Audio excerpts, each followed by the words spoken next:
Hey guys, so today when I went to open my gas cap, I heard air rushing in and out as soon as I opened it. So I'm going to show you a couple things you can check to resolve this issue. So a good way to test it I found is this little strap here. You can just pop it off. And then I put a rubber glove over the top of the cap. So I put it over the top like this, and I kind of hold the sides and I turn it. And then that way I can see whether it's got pressure, which will blow the glove up, or vacuum, which you'll see it suck onto the cap. Now in my case, I had a vacuum issue, so it was sucking in. So if you come up here between the exhaust and the drive shaft, and you come right up here to the top of the fuel tank, you'll see I have the aftermarket fast system, so I have this hose that I installed here. But you'll see this little gray looking tube. Now this one I had to cut short because if you see, I needed it to clear by that aftermarket hose I installed.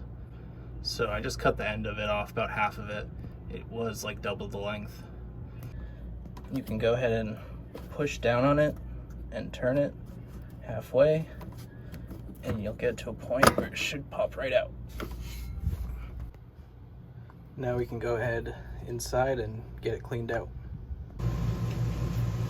Okay, so here's the vent, and I'm going to show you how to take it apart. You can just take some needle nose and kind of stick it in there a little bit, gently pry up around the edges, and you'll be able to pop it out.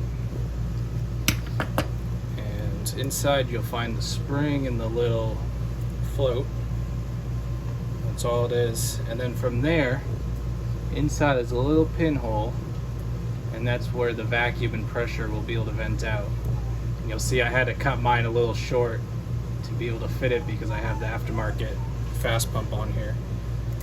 But once you take this apart, it's very easy to stick an air hose or even the end of a shop vac just to blow it out, maybe soak it in some water or some cleaner. And once you get water that can flow through or air when you blow on it, then you know it's all cleared out. And then to reinstall it, just put the valve back in with this little flapper facing towards the top of the valve, and then reinstall the spring. Doesn't matter which way it goes. And then this little plastic piece, I found that it's kind of it's got a little bend in it. I don't know if it matters, but I have the middle part bending into the valve.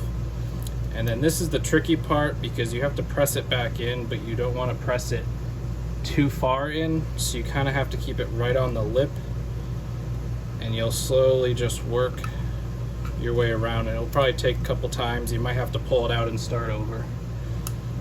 You can see there it went back in too far, so we'll pull it out, and you want it just on that lip. Let's see if I can, nope.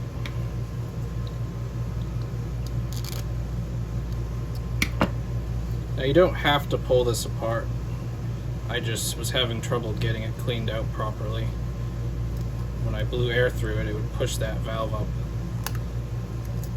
Let's see if I can pop it in from here.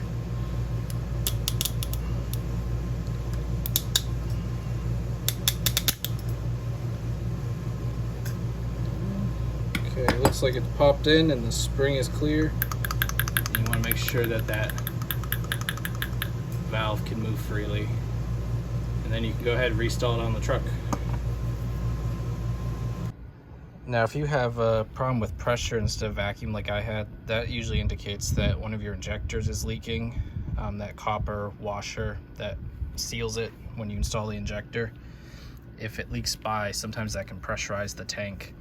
So if you have pressure, your best option is probably to pull each injector out, and you'll see like black marks on that copper washer underneath if you do have anything leaking by.